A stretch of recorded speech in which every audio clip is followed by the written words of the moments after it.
Mas Alex agak ya korelasi antara Sari dan Alex emang kadang-kadang suka bikin bingung, tapi nggak apa-apa ya. Dunia ini penuh dengan keanehan yang dan keunikan juga. Oke, kita mulai. Nah, pada malam ini itu ada 8 pokok bahasan. Yang pertama, mulai dari pengertian ilmu negara, tujuan dari suatu negara, asal mula negara, pertumbuhan, sifat, pembagian jenis negara, konsep pembagian kekuasaan, dan teori kedaulatan. Nah, kalau aku boleh tahu, kalian sama Pak Asep, sama Mr. Isna ini, sama Pak Ruli, dan sama Pak Edi itu udah nyampe pembahasan di mana?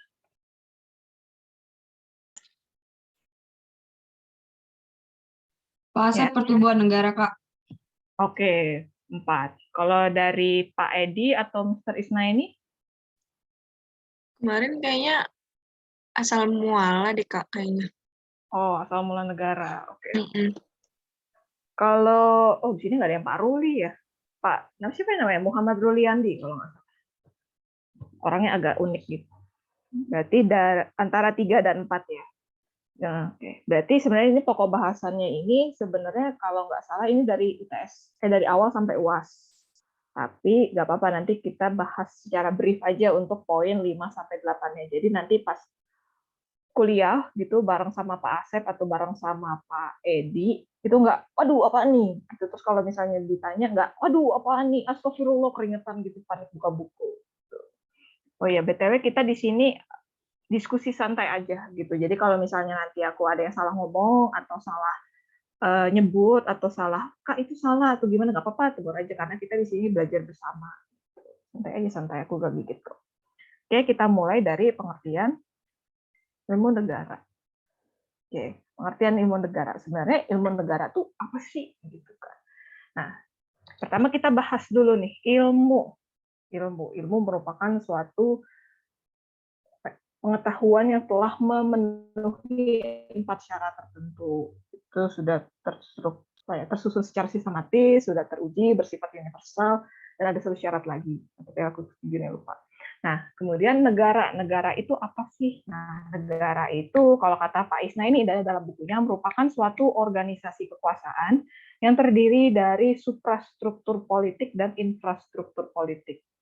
Nah, kalau misalnya digabungin nih tadi, ilmu plus negara, itu apa? Adalah ilmu pengetahuan yang menyelidiki asas-asas pokok atau bersifat universal tentang negara dan hukum tata negara. Nah, biasanya ada suka nih dosen yang suka iseng nanya, lalu bedanya ilmu negara sama hukum tata negara apa? Gitu. Nah, kalau misalnya ilmu negara, dia membahas suatu atau membahas negara secara universal. Jadi, tidak terikat pada suatu negara. Sedangkan kalau misalnya teman-teman yang udah ngambil PHI, di semester 1 ada PHI ya sekarang. Pasti kalau pas ngebahas hukum tata negara, itu sudah terikat dalam suatu negara. Entah itu HTN Indonesia atau HTN Amerika, sudah terikat dalam suatu negara. Membahas hukum positif negara. Oke. Kemudian kita lanjut nih. Bentar, aku ngacecet 3 orang. Oke. Kita lanjut. Nah, tujuan negara. Mungkin yang sama Pak Sep, Pak Ruli, sudah bosan gitu ya dengar ini berulang-ulang kali. Jadi sebenarnya tujuan negara itu dipaparkan terdapat opini oleh 3 akademisi. Yang pertama itu menurut Sun Yang, dia bilang bahwa negara itu harus memiliki perbedaan yang tajam untuk mencapai tujuannya. Jadi harus ada perbedaan yang kontras antara negara dan rakyat dalam membentuk kekuasaan. Entah itu negara yang kuat, rakyatnya yang lemah, seperti pada masa pada masa Nazi ataupun Benito Mussolini, atau negaranya yang lemah, rakyatnya yang kuat. Contohnya adalah pada abad pertengahan, di mana pada masa itu kekuasaan gereja itu sangat kuat dibandingkan dengan pemerintahan. Nanti kita bakal ngebahas ke situ juga. Itu menurut Sun Yang, negara dalam mencapai tujuannya itu harus memiliki perbedaan yang kontras antara negara dan rakyat. Nah, kemudian kita lanjut ke yang kedua, yaitu Machiavelli. Mungkin nama lengkapnya Niccolo Machiavelli, tapi kita manggilnya Mas Nico gitu kan ya. Nah, si Mas Nico dalam bukunya yang berjudul Two Principles, dia bilang kalau misalnya negara dalam mencapai tujuan itu harus kejam. Kenapa harus kejam? Dia itu boleh mengabaikan moral, agama, dan lain-lain. Contohnya ini adalah pada masa Renaissance. Nanti kita bahas juga dalam pengklasifikasian negara berdasarkan waktu. Nah, yang ketiga ini adalah menurut Dante. Yaitu Dante bilang bahwa dalam mencapai tujuan negara, kekuasaannya itu harus terletak pada satu tangan saja atau terletak pada satu dunia saja. Nah, ini diimplementasikan pada masa zaman Romawi kuno, di mana pada saat itu orang-orang Romawi berusaha menaklukkan seluruh negara di bawah kekaisaran Romawi. Nah, oke, kita udah bahas tujuan negara dari 3 tokoh ini. Nah, kita lanjut ke poin pembahasan yang berikutnya. Asal mula negara. Nah, asal mula negara ini bukan yang seperti di Konvensi Montevideo 1933, yang dimana unsur-unsur negara itu ada 4. Ada yang secara de facto dan ada yang secara de jure. Kalau de facto-nya itu adanya wilayah, adanya rakyat, adanya pemerintahan yang berdaulat, sedangkan faktor de jure-nya itu adalah adanya pengakuan dari negara lain. Nah, tapi di intermezzo sedikit, nanti kalian juga akan mempelajari ini juga di PHI Hukum Internasional, ada sedikit perbedaan tafsir antara unsur negara secara umum dan unsur negara dalam Konvensi Montevideo 1933. Nah, dalam Konvensi Montevideo 1933, syarat de jure dari suatu negara adalah suatu negara harus dapat menjalin kerjasama atau dapat bekerja sama dengan negara yang lain. Nah, di situ ada perbedaannya tuh. Kalau yang biasa kita dengar harus mendapat pengakuan dari negara lain. Kayak contoh, negara yang pertama kali mengakui kemerdekaan Indonesia adalah negara Mesir. Tapi kalau menurut Konvensi Montevideo, syarat de jure-nya itu adalah suatu negara harus dapat bekerja sama dengan negara lain. Nah, tapi kita bukan membahas asal mula negara yang seperti itu.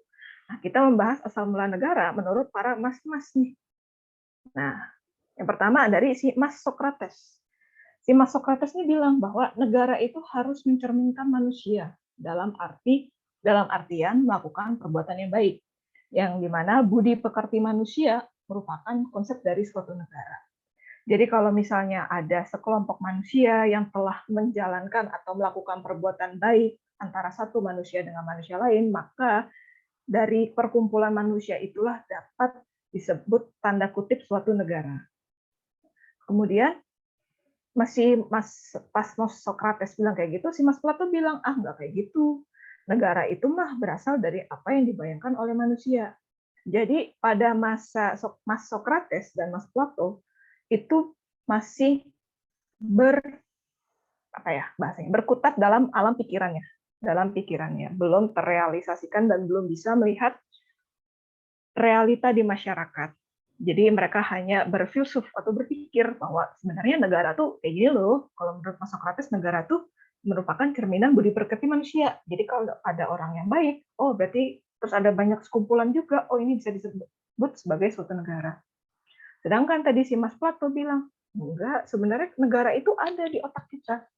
Atau misalnya kayak, kalian pernah nggak sih ditanya, keadilan itu apa sih? Gitu. Bukan memberi contohnya gitu. Keadilan itu apa? Pasti yang kita bilang keadilan ya berarti semua sama rata. Belum tentu gitu kan. Keadilan itu berbeda. Kita itu di kepala langsung iya keadilan seperti ini. Tapi pas kita disuruh memberikan contohnya atau disuruh mendefinisikan sebenarnya keadilan itu seperti apa, kita kayak apa ya? Gitu. Ini pada masa Mas Socrates dan Mas Plato yang dimana keduanya masih belum bisa melihat realita di dalam masyarakat. Kemudian setelah Mas Plato dan Mas Socrates, ini ada Mas Aris atau Mas Aristoteles. Kepanjangan kali Aristoteles, jadi kita panggilnya Mas Aris. Nah, kalau misalnya menurut Mas Aristoteles, dia ini sudah dapat melihat realita di dalam masyarakat. Di mana si Mas Aris bilang bahwa sebenarnya itu dalam suatu masyarakat terdapat 2 bentuk negara atau 2 yang asal mula negara. Yang pertama itu Yang pertama itu adalah bentuk sempurna dan bentuk kemerosotan. Nah, ini yang jempolnya di atas, itu berarti bentuk yang sempurna, sedangkan yang jempolnya madep bawah, berarti itu bentuk kemerosotan. Nah, yang pertama nih, bentuk sempurnanya, yaitu monarki.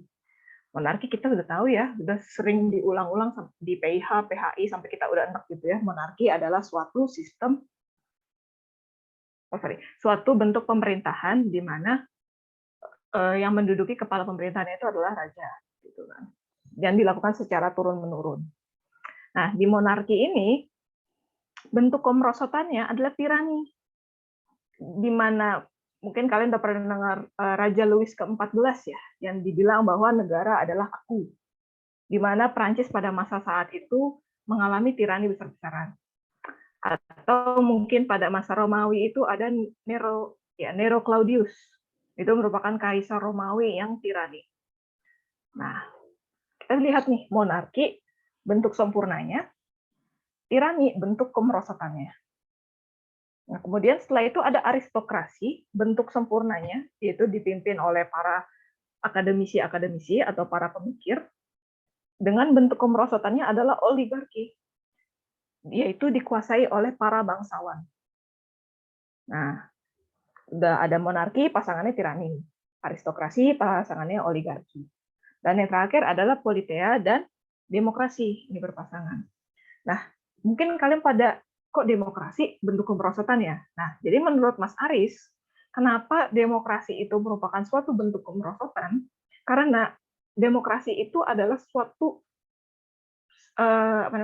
konsep yang dimana semua orang itu ingin mengatur negara. Atau kasarnya lah, kalau misalnya semua orang mau ngatur negara, yang diatur sama negara siapa? Gitu. Dulu Mas Aris berpikir seperti itu.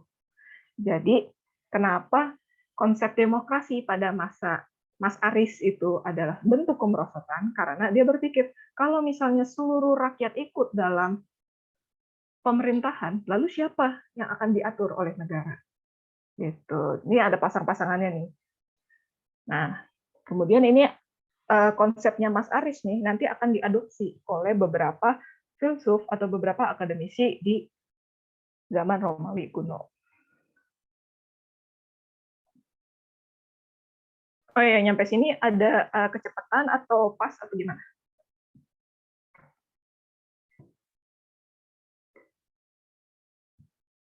Cukup berarti ya, nggak kecepatan ya?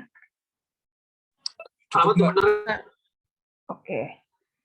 Nah, setelah kita membahas Mas Plato, Mas Socrates, Mas Aris, kita membahas mengenai pertumbuhan negara.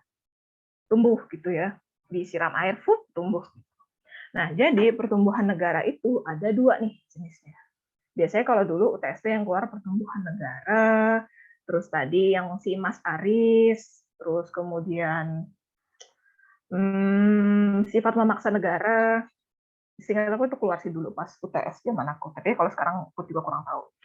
Nah, jadi pertumbuhan negara itu ada dua. Yang pertama itu primer. Primernya ini dalam artian berkembang dari masyarakat. Maksudnya kayak gimana? Nih, jadi misalnya masyarakat hukum itu terbentuk awalnya dari suatu keluarga besar. Keluarga besarnya itu berubah menjadi kerajaan. Kerajaannya itu lama-lama berkembang menjadi suatu negara. Nah, itu kalau misalnya secara primer dari suatu sekumpulan masyarakat menjadi suatu keluarga besar. Keluarga besarnya itu menetapkan struktur pemerintahan dalam bentuk kerajaan. Nah, kemudian kerajaannya itu lama-lama menganut konsep demokrasi. Itu pertumbuhan negara secara primer. Nah, kemudian kalau misalnya pertumbuhan negara secara sekunder, itu negara tidak muncul dari masyarakat. Lalu munculnya dari mana dong? Nah, munculnya itu dari penggabungan, pemecahan, pemisahan, atau pencaplokan. Dicaplok gitu ya, kayak dicaplok ayam. Nah, kenapa seperti ini? Gitu. Karena dia itu bilang, atau contohnya kalian tahu USSR, Uni Soviet. Uni Soviet itu kan mengalami pemecahan menjadi beberapa negara. Jadi ada Rusia, ada Slovakia, dan sebagainya itu dipecah pertumbuhan negara. Oh ya, dan aku lupa nambahin, sekunder itu ada satu lagi pencaplokan atau revolusi. Nah, biasanya kalau ujian tuh ditanya Indonesia tuh yang mana pertumbuhan negaranya? Apakah dia pertumbuhan negara primer ataukah dia pertumbuhan negara sekunder? Wow, ini Siska, Fatma kenapa nih? Jawabannya sekunder ya, Siska? Oke. Oke. Pertanyaannya biasanya Indonesia tuh yang mana? Apakah dia yang primer? Apakah dia yang sekunder? Nah, jawabannya cara jawabnya gini. Kalau misalnya kita tinjau dari sisi historis atau pendekatan historis, Indonesia itu pertumbuhan negara primer. Kenapa? Karena dulu di Indonesia itu ada kerajaan-kerajaan. Kerajaan Tarumanegara, Kerajaan Kutai, Kerajaan mana lagi ya? Kerajaan Sriwijaya ya kalau nggak salah. Dan masih banyak lagi kerajaan-kerajaan lainnya pada masa itu. Nah, dari masa kerajaan terus berkembang menjadi suatu negara yang menganut demokrasi. Itu kalau dari pendekatan historisnya. Nah, tapi kalau misalnya dari pendekatan yuridisnya, Indonesia itu masuknya ke pencaplokan atau suatu revolusi. Nah, dia itu waktu ya pencaplokan atau revolusi terhadap pemerintah kolonial Belanda pada masa itu. Jadi kalau misalnya nanti ditanya, Indonesia itu menganut yang mana? Primer atau sekunder? Nah, cara jawabnya tadi, kalau dari pendekatan historis, maka Indonesia masuk ke pertumbuhan negara primer karena bla bla bla bla bla bla bla. Tapi kalau misalnya dari pendekatan yuridis, Indonesia itu masuk ke pencaplokan atau revolusi bahasa kerennya gitu ya. Karena dulu bla bla bla bla bla bla bla gitu. Oke, kita lanjut.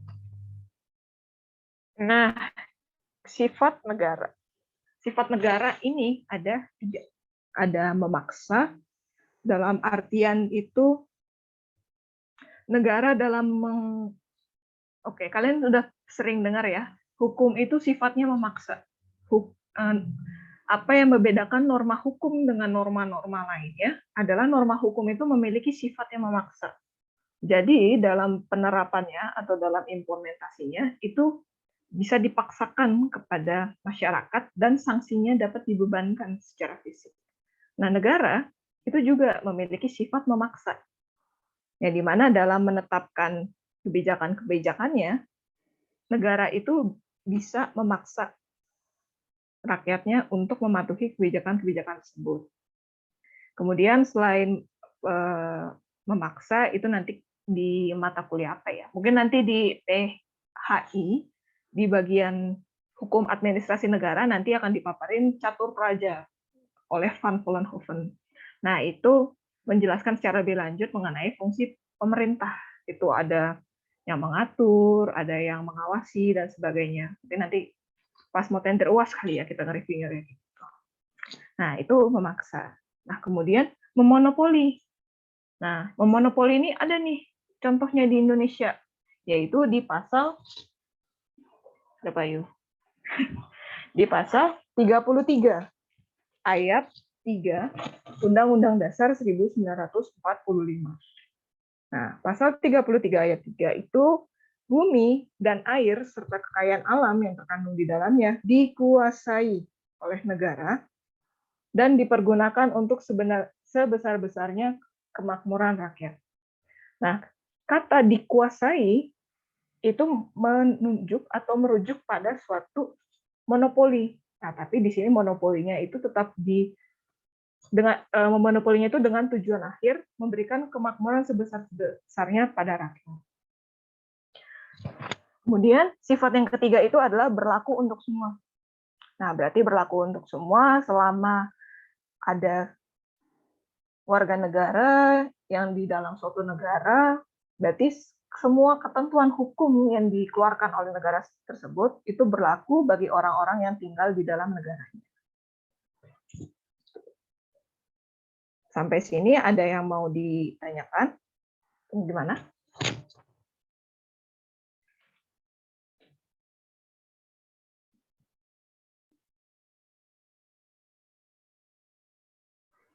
Ada yang mau Nanya boleh? Boleh. Kak, tadi kan yang sifat negara ada yang memonopoli. Ada contoh lain nggak, Kak? Kalau memonopoli ya, Mm-mm. contoh lainnya, gimana ya? Sebenarnya sih kalau memonopoli, kita nanti nariknya itu ke teori kedaulatan negara. Tuh. Nanti kita ngebahas juga sih teori kedaulatan di akhir. Tapi untuk intermezzo aja, meskipun Indonesia itu menerapkan teori kedaulatan rakyat, tapi masih ada juga esensi-esensi atau percikan-percikan dari kedaulatan negara. Gitu. Atau kasarnya gini, kita kan sekarang punya freedom of speech, hak kebebasan berpendapat. Beda banget kalau misalnya kita bandingkan dengan masa Orde Baru, yang dimana hak kebebasan berpendapat itu dilarang, gitu kan. Tiba-tiba kalau kritik pemerintah dikit, petrus, dikit culik, gitu kan. Tiba-tiba ngambang gitu kan di sungai. Nah, tapi sebebas-bebasnya hak asasi manusia, pasti ada pagu-pagu yang atau batasan-batasannya. Nggak mungkin sebebas-bebasnya. Terutama kita berada di dalam suatu negara hukum. Gitu. Nah, salah satu hak untuk memonopoli itu lebih tepatnya kayak mana ya? Biasanya sih itu yang kalau contoh lainnya sih aku belum kepikiran sih. Tapi kalau misalnya dikaitkan dengan teori kedaulatan negara, itu merujuk kepada dua sifat lainnya. Jadi meskipun di Indonesia itu ada kedaulatan rakyat, tapi pasti ada esensi-esensi juga dari sifat negara lainnya. Tapi nanti aku coba cari deh contoh lain dari monopoli ya. Biasanya sih monopoli itu mengambil alih demi mewujudkan kemakmuran rakyat. Itu sih. Jadi siapa yang nanya ya, maaf. Oke, Kak, makasih. Oke, nanti aku coba cari lagi ya. Nanti Baik, Kak. aku kabarin di grup PLC. Oke, berarti kemudian kita lanjut ke pembagian negara. Nah, berdasarkan waktunya. Itu ada masa Romawi kuno, ada abad pertengahan, dan abad Renaissance. Nah, untuk Romawi kuno, seperti yang tadi sebelumnya aku mention di awal, bahwa pendapatnya Mas Aris itu di-acknowledge atau dipakai oleh salah satu akademisi di masa Romawi kuno, yaitu Polybius. Yang di mana Polybius itu bilang bahwa negara itu mempunyai suatu siklus atau bisa disebut teori cycle of theory, teori siklus. Yang di mana dia bilang bahwa suatu negara itu pertamanya berbentuk monarki. Nah, monarki itu mengalami kemerosotan menjadi tirani. Tirani itu nanti berubah menjadi suatu aristokrasi. Aristokrasi berubah menjadi oligarki, oligarki nanti berubah menjadi politea, politea berubah menjadi demokrasi, nanti demokrasi kalau misalnya rakyatnya sudah pada kayak apa sih demokrasi, balik lagi ke monarki.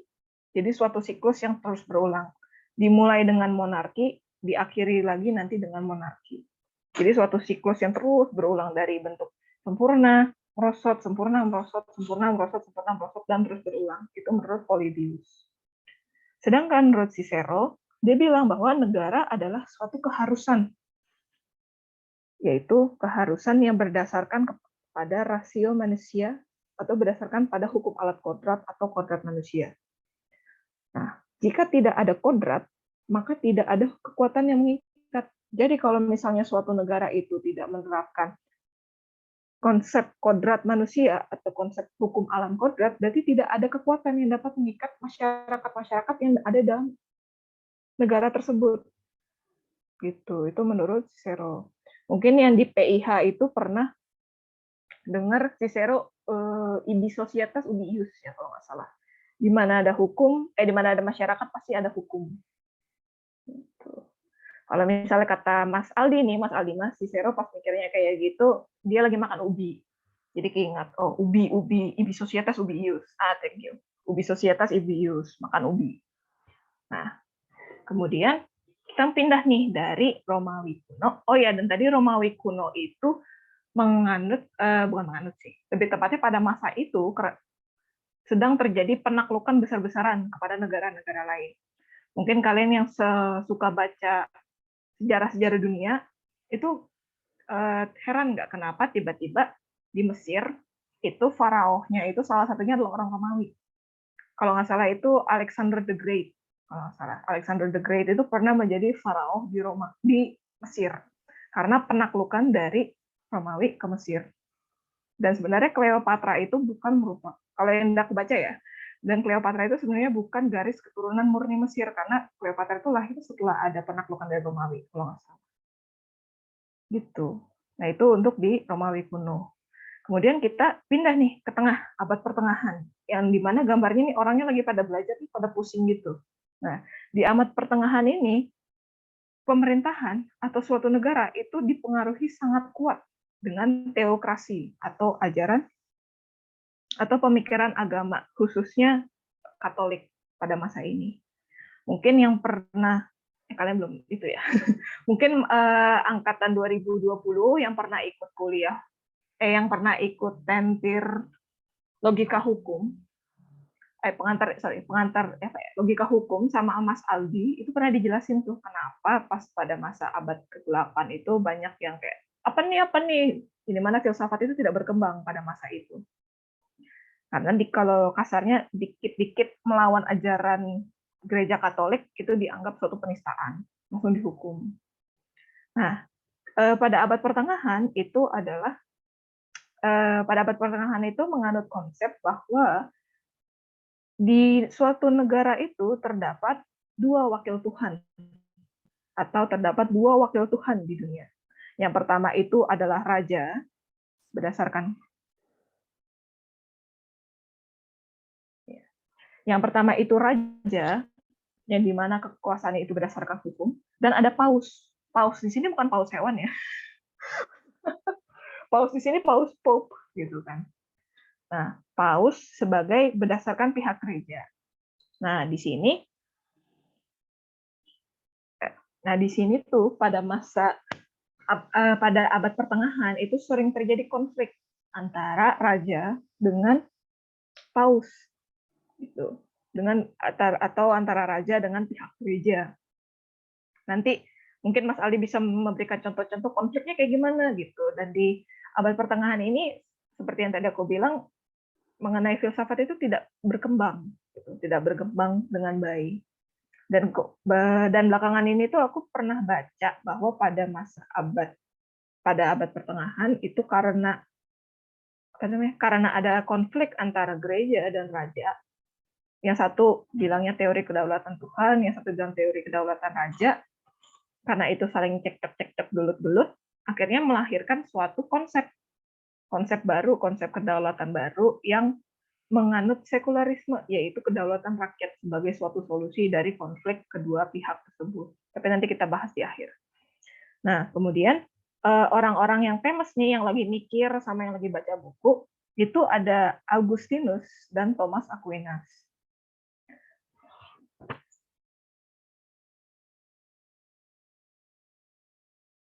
Iya, saya nggak diberikan. Oke, ada Augustinus dan Thomas Aquinas. Nah, Augustinus itu yang lagi megang kepala tuh, yang lagi pusing. Augustinus bilang bahwa pada abad pertengahan, itu ada dua jenis negara, yaitu civitas Dei atau negara Tuhan dan civitas Diaboli atau negara iblis atau duniawi. Jadi pada masa itu terjadi pengklasifikasian secara besar-besaran. Jadi kalau misalnya ada suatu negara yang di dalamnya itu ada unsur kepercayaan kepada Tuhan, berarti itu adalah suatu civitas Dei atau negara Tuhan. Sedangkan kalau misalnya ternyata tidak ada konsep Tuhan dalam negaranya, berarti itu adalah civitas Diaboli atau negara iblis, negara duniawi. Nah, pada masa ini orang-orang itu tidak bisa bertindak tegas karena tadi teokrasi. Nah, kemudian kita beralih nih ke yang lagi baca buku, Thomas Aquinas. Dia bilang bahwa Thomas Aquinas tujuan manusia ada di bumi ini, yaitu kemuliaan yang abadi, adalah sama juga seperti tujuan negara. Nah, gimana kita bisa mencapai suatu kemuliaan yang abadi? Yaitu dengan beribadah di gereja. Thomas Aquinas itu mengatakan seperti itu. Yang dimana Thomas Aquinas ini dipengaruhi oleh ajaran Yunani kuno, dan dia mengedepankan tujuan manusia di bumi atau di dunia. Secara nggak langsung, si Mas Thomas itu menggabungkan tujuan negara dan tujuan kerohanian. Nah, tadi setelah yang pertama kita membahas penaklukan, yang kedua membahas kentalnya teokrasi pada abad pertengahan. Nah, kemudian kita ngebahas pada abad ketiga, yaitu Renaissance atau abad pencerahan ya kalau nggak salah ya. Ya lah, Renaissance itu dulu Pak Ruli bilang artinya adalah lahir dari kehancuran dan kekacauan. Jadi lahir kembali. Setelah tadi abad pertengahan dipengaruhi oleh teokrasi yang sangat kental, di masa Renaissance, seperti yang tadi dibilang oleh Mas Aldi atau Aldi Mas, sama aja gitu ya, sains itu mulai berkembang di masa Renaissance. Nah, di masa Renaissance ini, ada dua tokoh nih yang unik. Gitu. Pemikirannya tuh sama, serupa tapi tidak sama, yaitu mengenai John Locke dan J.J. Rousseau. Atau kalau kerennya kata Pak Asep, Jean-Jacques Rousseau, gitu. Kalau kata Pak Asep, kerennya. Nah, mereka berdua itu adalah penganut mazhab hukum alam atau natural law. Nah, mungkin kalian di PIH ya, atau di PHI, mungkin kalian udah mengenal HAM menurut dua orang ini. Karena mereka berdua adalah mereka berdua adalah akademisi yang menggagas hak asasi manusia. Gitu. Nah, meskipun mereka berdua itu membahas suatu konsep yang sama, tapi terdapat sedikit perbedaan antara pola pikirnya mereka. Kalau menurut Jean-Jacques, susah, maafkan mulut proletar saya. Kalau menurut J.J. Rousseau, dia bilang bahwa manusia itu sebenarnya lahir tanpa hak-hak manusiawi. Tanpa hak-hak dasar. Nah, hak-hak dasarnya itu baru diperoleh pada saat dia sudah dewasa, pada saat dia dapat bertanggung jawab. Nah, kemudian si J.J. Rousseau bilang, pengimplementasian dari hak-hak dasar yang diperoleh setelah seorang menjadi dewasa, itu keberlakuannya itu harus dijaga oleh suatu kekuasaan. Nah, dijaga oleh suatu kekuasaannya, makanya memunculkan atau melahirkan suatu teori berjudul kontrak sosial atau perjanjian sosial antara rakyat dan raja atau pemimpin pada masa itu. Jadi kalau menurut J.J. Rousseau, rakyat itu menyerahkan seluruh haknya kepada raja atau kepada pemimpin pada masa itu, dan si raja itu memiliki tanggung jawab untuk menjaga dan mengimplementasikan serta melaksanakan hak-hak dari masyarakat tersebut. Nah, si J.J. Rousseau berpendapat raja itu berkuasa bukan karena dia memiliki power atau memiliki kuasa, tapi karena rakyat yang memberikan kekuasaan. Itu menurut J.J. Rousseau. Nah, tapi kalau misalnya menurut John Locke itu kayak nggak gitu, kasihan, semuanya dikasih ke raja, nggak gitu dong. Nah, kalau menurut John Locke, manusia itu pada saat lahir memiliki hak-hak dasar. Nah, hak-hak dasarnya itu ada apa aja? Yang pertama adalah hak untuk hidup. Yang kedua itu adalah hak untuk kebebasan atau kemerdekaan. Dan yang ketiga itu adalah hak untuk memiliki sesuatu. Nah, selain ini, semua hak-haknya itu diberikan kepada negara untuk dijamin pelaksanaannya. Berbeda tadi kalau J.J. Rousseau bilang, enggak, semua hak aja kita kasih negara pasti ngejalanin kok. Tapi kalau John Locke bilang, enggak, seenggaknya kita keep 3 hak yang mendasar, yaitu hak untuk hidup, hak kemerdekaan, dan hak untuk memiliki sesuatu sebagai jaminan. Nah, itu perbedaan antara John Locke dan J.J. Rousseau pada masa Renaissance. Oke. Nah, oke, sampai sini ada yang mau bertanya atau kecepatan atau gimana?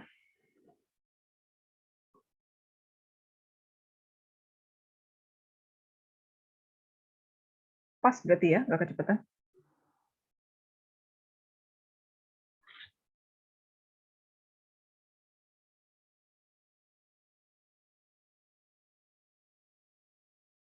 Oke, pas berarti.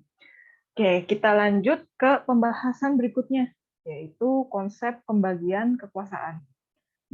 Teman-teman mungkin yang di PIH atau PHI mungkin sudah familiar ya dengan konsep trias politika atau konsep pembagian kekuasaan. Di sini trias itu artinya 3. Nah, ada Montesquieu dan ada John Locke. Mereka bilang, iya, kekuasaan dalam negara itu dibagi menjadi 3. Nah, tapi ada satu bidang kekuasaan atau satu ranah kekuasaan yang berbeda nih antara Montesquieu dan John Locke. Nah, kalau menurut Montesquieu, dia bilang bahwa kekuasaan dalam suatu negara itu dibagi menjadi 3. Yang pertama itu ada legislatif sebagai pembentuk undang-undang. Yang kedua itu eksekutif sebagai pelaksana undang-undang. Dan yang ketiga itu adalah yudikatif sebagai pengawas jalannya pemerintahan atau pengawas pelaksanaannya undang-undang. Nah, itu tadi menurut Montesquieu nih, dia bilang ada 3, legislatif, eksekutif, yudikatif. Nah, tapi kalau menurut John Locke, ya ada 3 juga ya guys. Tapi beda di yang terakhirnya. Yang pertama itu ada legislatif, ya sebagai pembentuk undang-undang, oke saya setuju. Yang kedua eksekutif, ya oke saya setuju juga pelaksana undang-undang. Nah, tapi kalau menurut John Locke yang ketiga itu adalah federatif, yaitu merupakan suatu ranah kekuasaan untuk menjalin hubungan dengan negara lain dalam usaha perdamaian, kerjasama militer, aliansi politik luar negeri, dan menyatakan perang atau damai. Nah, fungsi federatif ini dalam lingkup pemerintahan modern itu mirip dengan tupoksinya dari Kementerian Luar Negeri. Nah, biasanya suka ditanya nih, Indonesia lalu nganut yang mana? Nganut nganut trias politika versi John Locke atau nganut trias politika versi Montesquieu? Kira-kira ada yang tahu nggak? Indonesia nganut yang mana?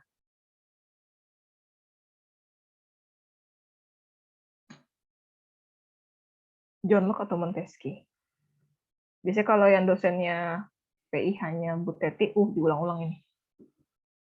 Atau Pak Ilham juga sih diulang-ulang. Gimana? Indonesia nganut yang mana?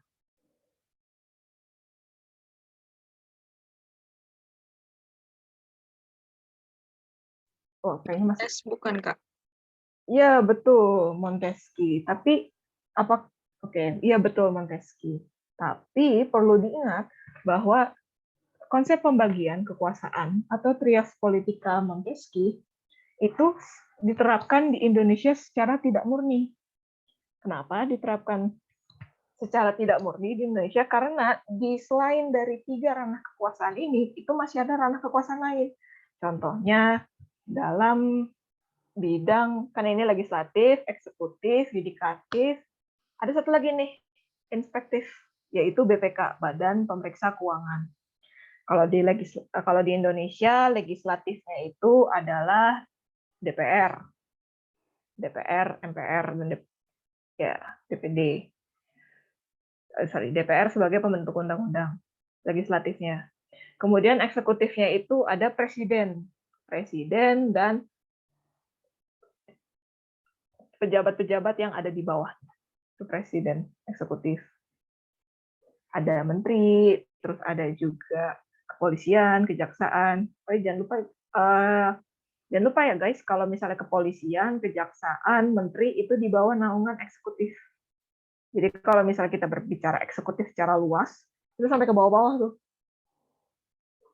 Nah, kemudian yang terakhir ada yudikatif atau pengawas jalannya pemerintahan.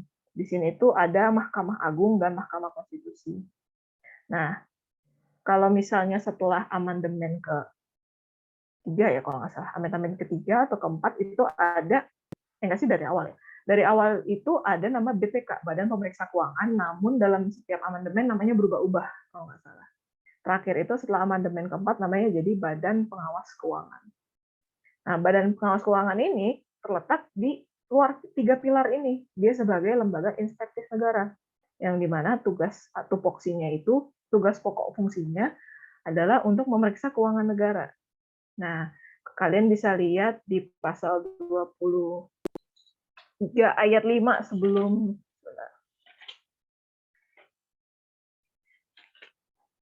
pasal dulu sebelum amandemen keempat itu di pasal 23 ayat 5 itu ada filosofis pembentukan Badan Pemeriksa Keuangan, di mana dia bilang BPK itu harus mandiri dalam melaksanakan suatu pemeriksaan, karena kalau misalnya dia di bawah naungan eksekutif atau lembaga-lembaga lain, pasti dia tidak bisa melakukan pemeriksaan secara objektif.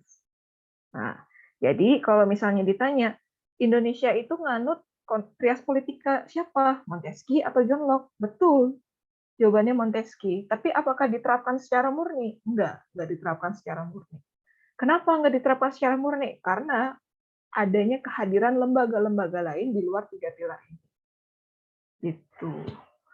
Nah, itu tadi konsep pembagian kekuasaan menurut John Locke dan Montesquieu. Nah, berikutnya kita membahas konsep negara hukum. Itu ada menurut Dicey dan menurut Julius Stall.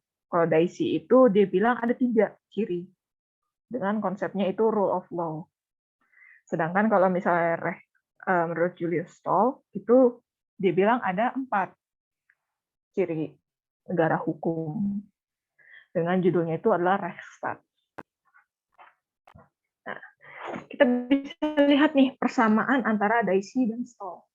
Dicey itu dalam teori rule of law, dia bilang bahwa suatu negara hukum itu memiliki 3 ciri, yang dimana itu supremacy of law, yaitu hukum memegang kekuasaan tertinggi atau pemerintah berdasarkan hukum. Kalau misalnya di Rechtsstaatnya Julius Stall. Terus yang kedua itu adalah equality before the law, yaitu persamaan di mata hukum. Dan yang terakhir itu adalah human rights atau hak asasi manusia. Nah, tapi perlu diketahui kalau misalnya human rights antara Dicey dan Stall itu ada perbedaannya. Nah, kalau hak asasi manusia menurut hak asasi ya menurut Dicey, kalau nggak salah ya, atau nggak aku terbalik nih kayaknya. Hak asasi manusia menurut Dicey, dia bilang bahwa itu hanya hak individual saja.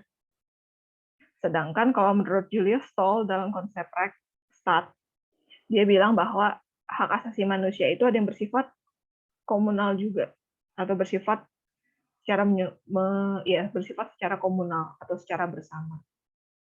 Contohnya di pasal berapa ya kemarin habis mendengar kuliahnya Mbak Rica, itu di pasal 28J untuk yang komunalnya. Kenapa? Dia bilang setiap orang wajib menghormati hak asasi manusia orang lain dalam tata tertib kehidupan masyarakat berbangsa dan bernegara. Nah, selain ada hak asasi manusia yang bersifat individu, setiap orang berhak, tapi ada juga setiap orang wajib. Nah, setiap orang wajib dalam artian demi kepentingan bersama, demi hak asasi manusia secara bersama, kita itu harus menghormati hak asasi manusia milik orang lain. Nah, itu tadi persamaan-persamaannya nih. Kalau misalnya di Dicey, supremacy of law, equality before the law, sama individual constitutional of human rights, kalau nggak salah. Nah, kalau misalnya menurut Rechtsstaat, si Julius Stall, dia bilang yang pertama, adanya pembagian kekuasaan, adanya pemerintah berdasarkan hukum, adanya hak asasi manusia yang secara kolektif ya, antara kolektif atau komunal, dan yang terakhir itu adanya suatu peradilan administrasi negara. Nah, untuk yang terakhir nih, kan dia berbeda nih. Kalau si Rechtsstaat itu nambah 1, ada 4 nih ciri dari suatu negara hukum. Nah, kenapa dalam konsep Rechtsstaat itu terdapat 1 ciri tambahan? Karena fungsi dari peradilan administrasi negara adalah tempat di mana kalau misalnya pemerintah itu berbuat suatu kesalahan dalam menjalankan pemerintahan atau dalam menjalankan fungsi pemerintahan, rakyat itu dapat melakukan keberatan atau dapat menuntut pemerintah dalam peradilan administrasi negara. Nah, Indonesia itu menganut Rechtsstaat. Buktinya apa? Dengan hadirnya peradilan tata usaha negara.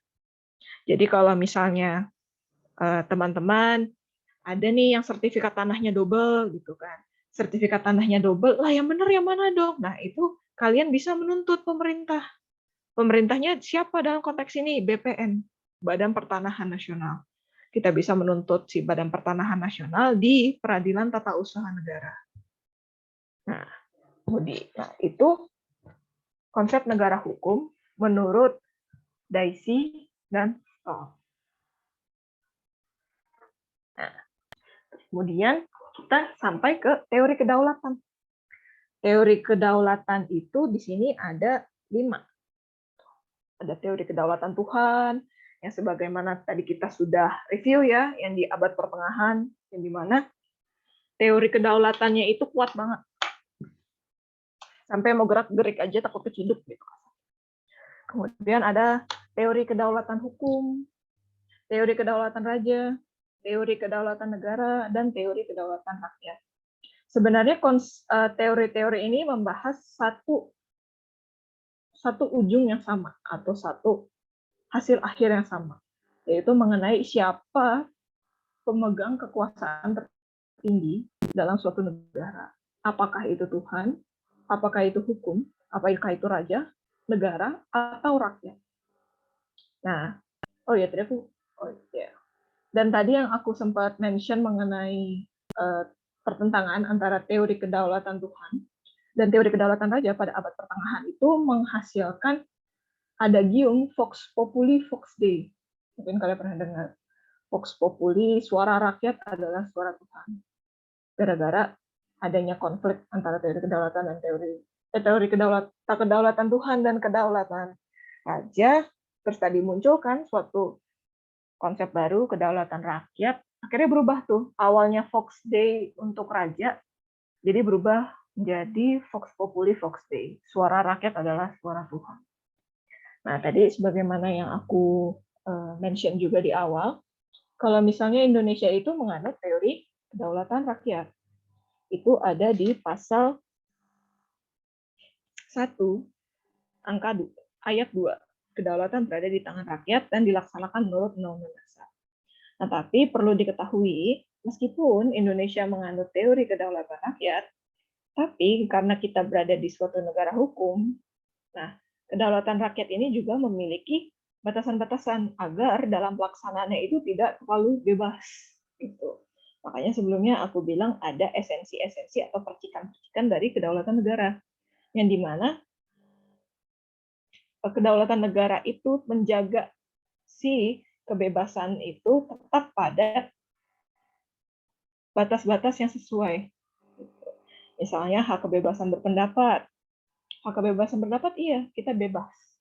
Kita bebas untuk mengutarakan pendapat. Meskipun kita menghadap selatan, kita masih boleh mengutarakan pendapat, gitu ya. Kalau kita menghadap selatan, kita boleh mengutarakan pendapat. Tapi pendapatnya itu dibatasi. Dibatasinya dengan apa? Kedaulatan negara. Kenapa kedaulatan negara membatasi hak kebebasan berpendapat? Toh kita nganut kedaulatan rakyat, karena kedaulatan negara itu berpacu pada Pancasila, nilai-nilai Pancasila. Nah, jadi hak kebebasan berpendapat itu bebas. Tapi kalau misalnya sudah tidak sesuai dengan konstitusi, Undang-Undang Dasar 1945, atau sudah tidak sesuai dengan nilai-nilai Pancasila, maka negara itu memiliki kewenangan untuk menetapkan batasan. Ya, untuk menetapkan batasan. Nah, ini ada yang bertanya nih di kolom chat. Kalau rakyat ngomong jorok, gimana, Kak? Nah, sebenarnya sih tergantung gimana ngomongnya sih. Kalau misalnya ngomongnya antara sesama temen, ya itu kan urusan mereka gitu ya. Tapi kalau misalnya ngomongnya di publik, itu bukan norma hukum, tapi norma kesopanan. Udah familiar nih pasti ya, norma itu ada 4. Norma agama, norma kesopanan, norma hukum, satu lagi apa ya? Aku lupa. Ayo, yang PHPH. Kenapa? Kesusilaan. Ya, norma kesusilaan, thank you. Nah, kalau misalnya, atau gini, simpelnya nih, kalian sering naik kereta kan? Kita sering naik kereta, atau pernah seenggaknya naik kereta. Di kereta itu selalu ada imbauan kepada para peserta komuter lain Jakarta Bogor bagi diharap untuk menyisakan tempat duduk bagi ibu yang sedang hamil, orang tua, atau orang yang membawa anak. Sering nggak dengar kalimat seperti itu kalau lagi naik kereta? Nah, kalau misalnya nih kita naik kereta, Ada tempat duduk. Wih, duduk ya, akhirnya duduk ya, capek banget, wih, duduk mentok. Nah, terus pas lagi pada masa perjalanannya, ada ibu-ibu lagi hamil, datang nyari tempat duduk celengak-celengok gitu kan. Nah, kalau misalnya kita di situ posisinya nggak ngasih tempat duduk, apa iya langsung tiba-tiba datang polisi, di borgol langsung masuk penjara? Enggak. Ada norma lain yang berlaku di situ. Itu adalah salah satunya adalah norma kesopanan. Atau ya norma kesopanan. Kalau misalnya kita nggak, Bu, ini Bu tempat duduknya nggak apa-apa, saya berdiri gitu. Itu nggak ada pidananya gitu, nggak dipenjara, nggak dijeblosin ke penjara, tapi ada sanksinya tetap. Sanksinya apa? Sosial. Dikata-katain, dasar kamu anak nggak tahu diri, saya lagi hamil juga, gitu. Meskipun adanya norma hukum, tapi itu kadang ada beberapa aturan yang bukan norma hukum, tapi norma lainnya, norma kesusilaan, norma kesopanan, dan norma agama yang hidup dalam masyarakat. Sanksinya juga kerasa tuh ya. Apalagi malu banget gitu ya. Di kereta diomelin sama ibu-ibu gara-gara nggak ngasih tempat duduk. Nah, itu adalah bukti bahwa dalam masyarakat itu masih banyak norma-norma selain norma hukum. Gitu. Jadi nggak hanya norma hukum saja, nggak hanya kedaulatan rakyat saja yang ada di dalam suatu negara. Pasti itu ada unsur-unsur sedikit dari kedaulatan-kedaulatan lainnya. Tapi kalau misalnya ditanya, lebih condong kemana? Oke, kita bisa jawab bahwa Indonesia itu menganut kedaulatan rakyat. Nah, kita udah sampai pada akhirnya. Tadi aku nggak lihat ada Dika atau Yuan nggak ya? Jadi kalau misalnya ada yang mau bertanya, silahkan. Di situ tulisannya Mas Alex, santai aja ya kan. Dika hadir nggak ya? Dika katanya gas aja. Nah, Yuan nih yang agak panik kalau misalnya ada yang nanya. Sekian dan terima kasih. Wassalamualaikum warahmatullahi wabarakatuh. Silakan yang mau bertanya.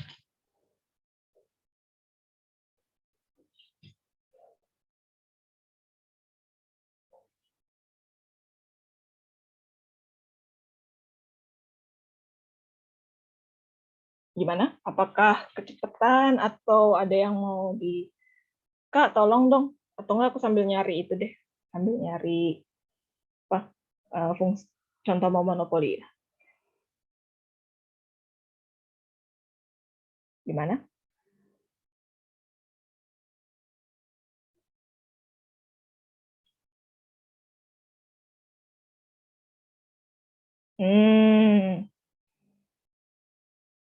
Coba kita lihat.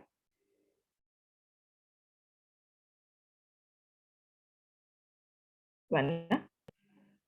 Apakah udah jelas atau tambah bingung, tambah ngawang gitu ya? Atau gimana? Oh, contohnya memonopoli ini. Memonopoli itu sebenarnya sih memonopoli itu di bidang pertambangan sih. Karena pertambangan itu kan sebenarnya dikuasai oleh negara kan. Mineral batu bara, minyak bumi, panas bumi, terus terkait tadi air, angin, dan pembangkit listrik lainnya itu kan dimonopoli oleh negara. Nah, tapi dimonopoli oleh negaranya itu ya tetap untuk mewujudkan kemakmuran sebesar-besarnya untuk rakyat. Itu teorinya ya, teorinya seperti itu. Meskipun dalam praktiknya kita sering lihat bahwa terkadang tidak terpenuhi kemakmuran-kemakmuran rakyat. Kayak contoh waktu itu mungkin kalian yang udah pernah nonton Seksi Killer ya, mengenai penambangan batu bara, itu kan kelihatan banget ya bahwa kemakmuran rakyat di situ tidak terpenuhi, malah banyak rakyat yang merana gitu ya karena ada penambangan batu bara. Terus kemudian contoh memonopoli lainnya itu kan memonopoli itu mengambil alih gitu ya. Memonopoli atau mengambil alih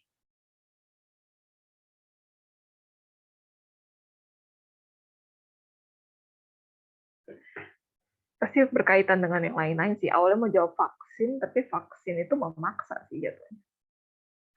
Bukan memaksa sih, mengimbau. Kalau di Indonesia bahasa halusnya itu mengimbau masyarakat untuk vaksin. Tadi siapa ya yang nanya ya contoh monopoli? Tadi soalnya nggak kelihatan namanya. Buka Fitri ini. Iya. Gimana Fitri kalau misalnya aku jawab mengenai pertambangan? Iya, udah paham. Oh, oke oke. Iya. Makasih, Kak. Yuk. Gitu. Gimana, ada lagi guys yang mau bertanya atau malah bingung gitu ya? Kayak, "Mau bahas apa sih ini, ngawang banget." Ya, Diana kalau mau bertanya silakan. Kayaknya Diana lagi makan mie ayam. Nah, terima apa nih? Subhanallah namanya. Maafkan mulut proletar saya kalau misalnya salah ngomong. Hairin Zka. Oke. Dipanggilnya apa nih? Hairinska Safastia Nugroho. Airin, oke. Maafkan mulut proletar saya ya. Susah nyebutnya. Kak, kalau Freeport apa masuk ke dalam monopoli? Iya, betul. Karena Freeport itu di sini adalah perusahaan pertambangan ya. Kalau nggak salah PT Freeport Indonesia itu merupakan suatu aliansi antara Freeport FCX milik Amerika Serikat dan Freeport Indonesia, cuma namanya Indonesia gitu ya, PT Freeport Indonesia. Padahal itu koalisi dengan FCX. Nah, Freeport di sini adalah merupakan salah satu bentuk dari sifat memonopoli. Kenapa? Karena kalau tadi yang kita mengacu kepada pasal 33 ayat 3, bumi, air, dan kekayaan yang terkandung dalamnya. Nah, pada frasa kekayaan alam yang terkandung di dalamnya itu termasuk mineral, batu bara, minyak, panas bumi, dan sebagainya. Nah, PT Freeport Indonesia itu kan merupakan salah satu perusahaan yang diberikan hak pengelolaan tambang oleh Indonesia. Jadi iya, kalau misalnya apakah Freeport itu termasuk memonopoli, bisa dibilang iya. Tapi apakah PT Freeport Indonesia itu sepenuhnya milik Indonesia? Enggak. Karena seingat aku, PT Freeport Indonesia itu merupakan koalisi, deh kalau nggak salah, koalisi dengan FCX milik Amerika. Gitu, Airin.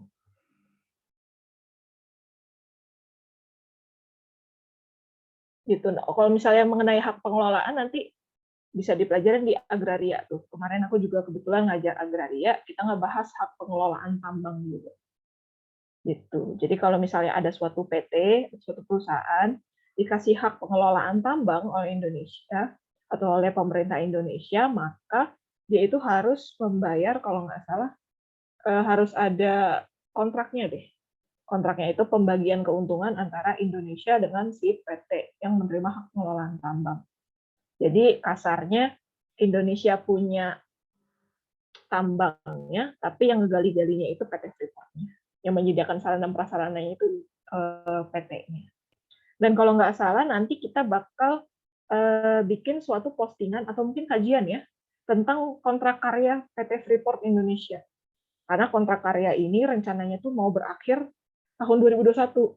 Cuma dalam kontrak karya atau KK ya kita singkatnya, dalam KK PT Freeport Indonesia itu ada beberapa klausul-klausul atau pasal-pasal yang cenderung merugikan Indonesia gitu. Nah, nanti gimana kelanjutannya, terus apakah ini konstitusional, apakah sesuai dengan Undang-Undang Dasar atau enggak, nanti kita bahas di kajian Mandilog. Mari kita berdialog. Nanti ada Kak Dika. Kak Dikanya nggak jauh sekarang. Nih, gitu. Gitu, Airin.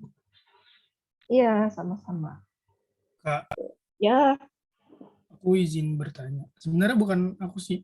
Sebenarnya ada salah satu ini juga dari Valia, cuman tadi nggak ke ini sama kakak. Jadi dia nanya untuk teori pertumbuhan negara Indonesia yang ya. dilihat secara yuridis itu alasannya apa ya? I see. Jadi, kalau ya terima kasih Husain udah mau bertanya. Jadi kalau misalnya dari pertumbuhan negara, tadi kita udah bahas ada primer dan sekunder. Kalau primer tadi yang dari sekelompok masyarakat berubah menjadi suatu negara, sedangkan kalau sekunder itu bilang bahwa suatu negara itu bukan dari masyarakat munculnya, tapi dari suatu penggabungan, pemecahan, pemisahan, atau suatu revolusi atau pencaplokan.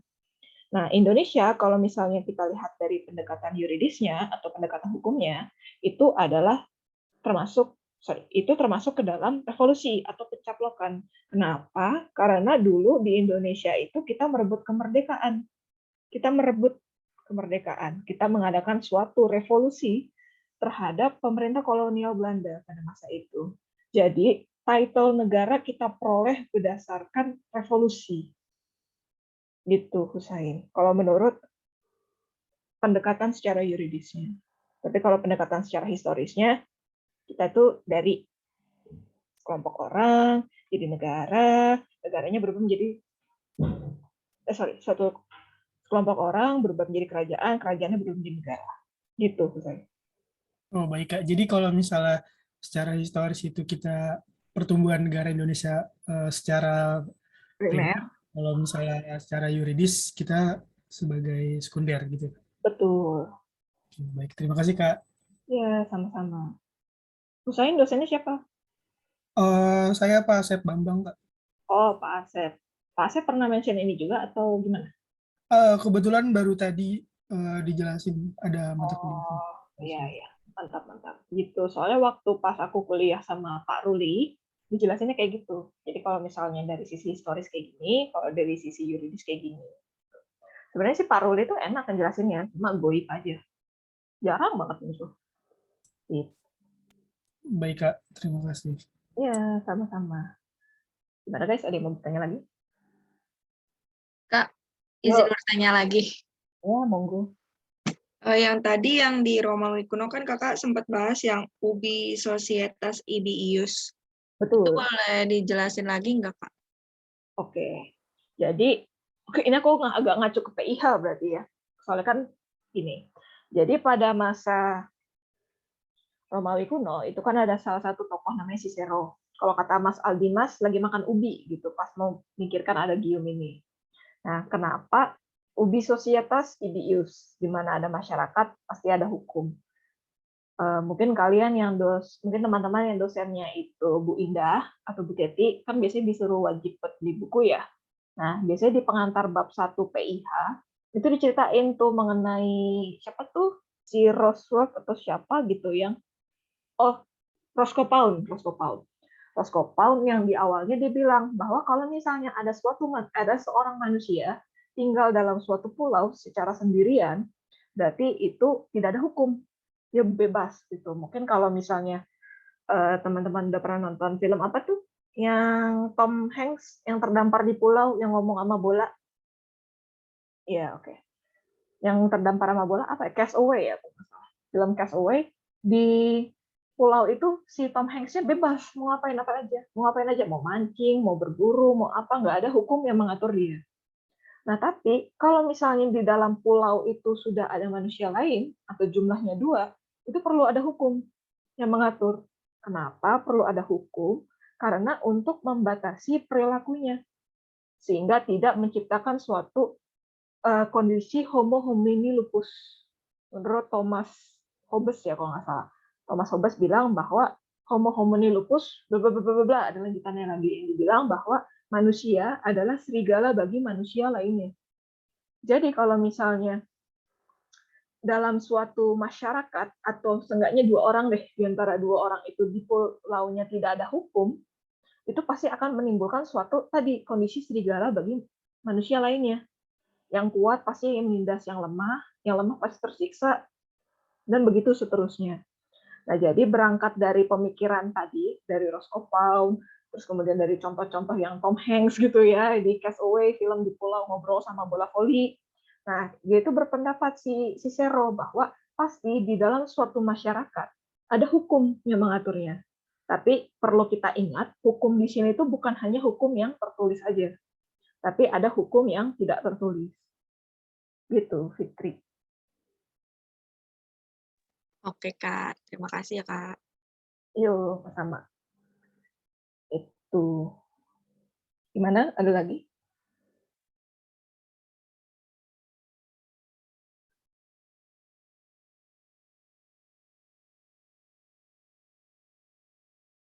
Gimana? Udah cukup? Atau ada yang mau ditanyakan lagi? Atau tambah bingung? Kak, Yuk. boleh tanya tentang itu kaum Monarchomachen. Kau? Monarchomachen. Bentar ya. Aku coba buka-buka catatan dulu.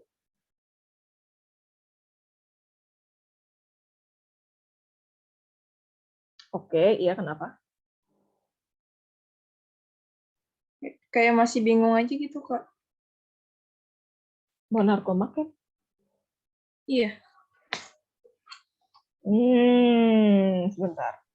Soalnya kalau di sini monarkomaken itu kamus politik ya. Monarkomaken, sebuah gerakan dari kelompok yang berpandang. I see. Pada Tuhan rakyat.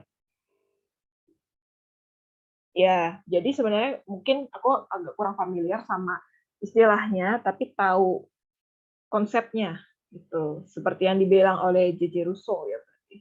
Jadi kalau di sini aku lihat monarkomaken itu adalah sebuah gerakan dari kelompok yang berpandang bahwa kekuasaan raja bukanlah berasal dari Tuhan, tapi berasal dari rakyat dengan melakukan suatu perjanjian. Ya, ini mengacu kepada teori perjanjian sosial dari J.J. Rousseau yang tadi di abad Renaissance.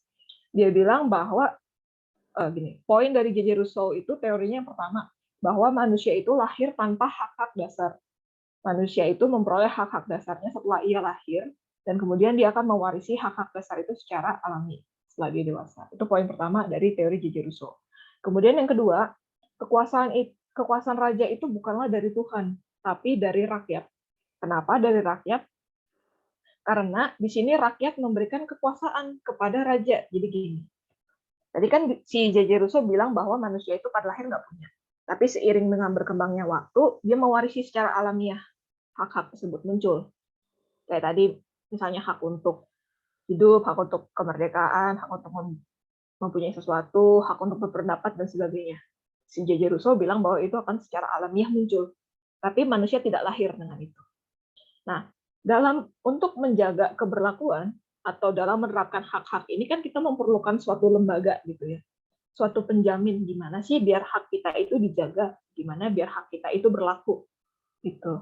Nah, jadi kalau misalnya menurut J.J. Rousseau atau menurut kaum monarkomaken ini, dia bilang karena rakyat itu merupakan sekumpulan orang-orang yang memiliki berbagai hak dasar manusia, namun dia tidak mempunyai suatu lembaga atau suatu kekuasaan yang dapat menjamin keberlakuan haknya, maka si rakyat-rakyat ini membuat suatu perjanjian sosial dengan raja atau dengan pemimpin pada masa itu. Jadi, hak-hak milik rakyat itu diberikan kepada negara. Diberikan dalam artian, ini saya kasih ya haknya, tapi tolong dijaga. Tolong dijaga, dan tolong dilaksanakan. Tolong hak-hak ini dilaksanakan, dijaga. Nah, tadi hak-hak yang dasar tadi milik masyarakat itu menjadi sumber kekuasaan menurut J.J. Rousseau. Jadi raja, kalau tanpa kekuasaan dari rakyat, tanda kutip, yang berupa hak-hak dasar tersebut, maka raja itu nggak punya kekuasaan. Raja itu hanya sebagai suatu figur saja. Nah, untuk yang tadi kaum monarkomaken, dia bilang bahwa sebenarnya kekuasaan itu bukan dari Tuhan, tapi kekuasaan itu dari rakyat, dari kumpulan hak-haknya kita berikan kepada raja untuk dilaksanakan.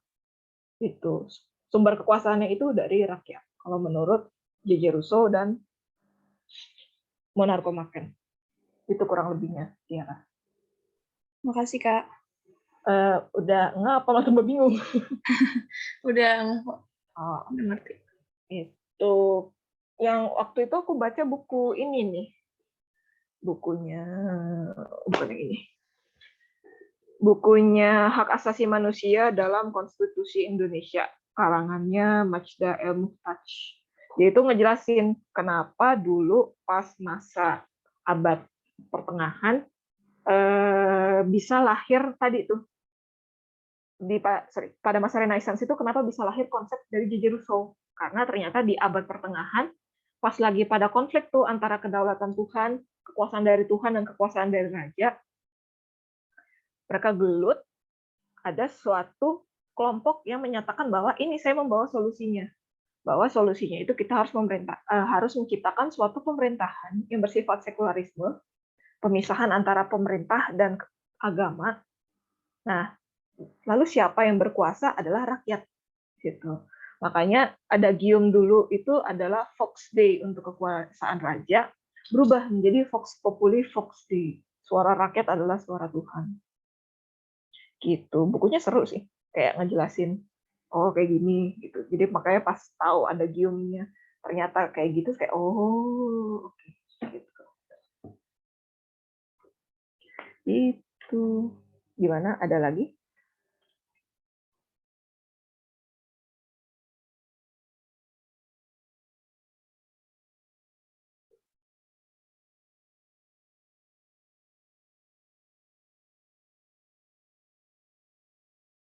Ada lagi yang mau bertanya? Atau udah cukup?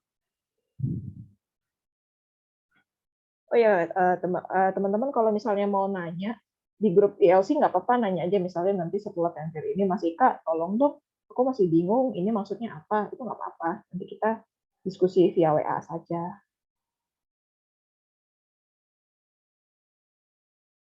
Itu gimana guys, cukup?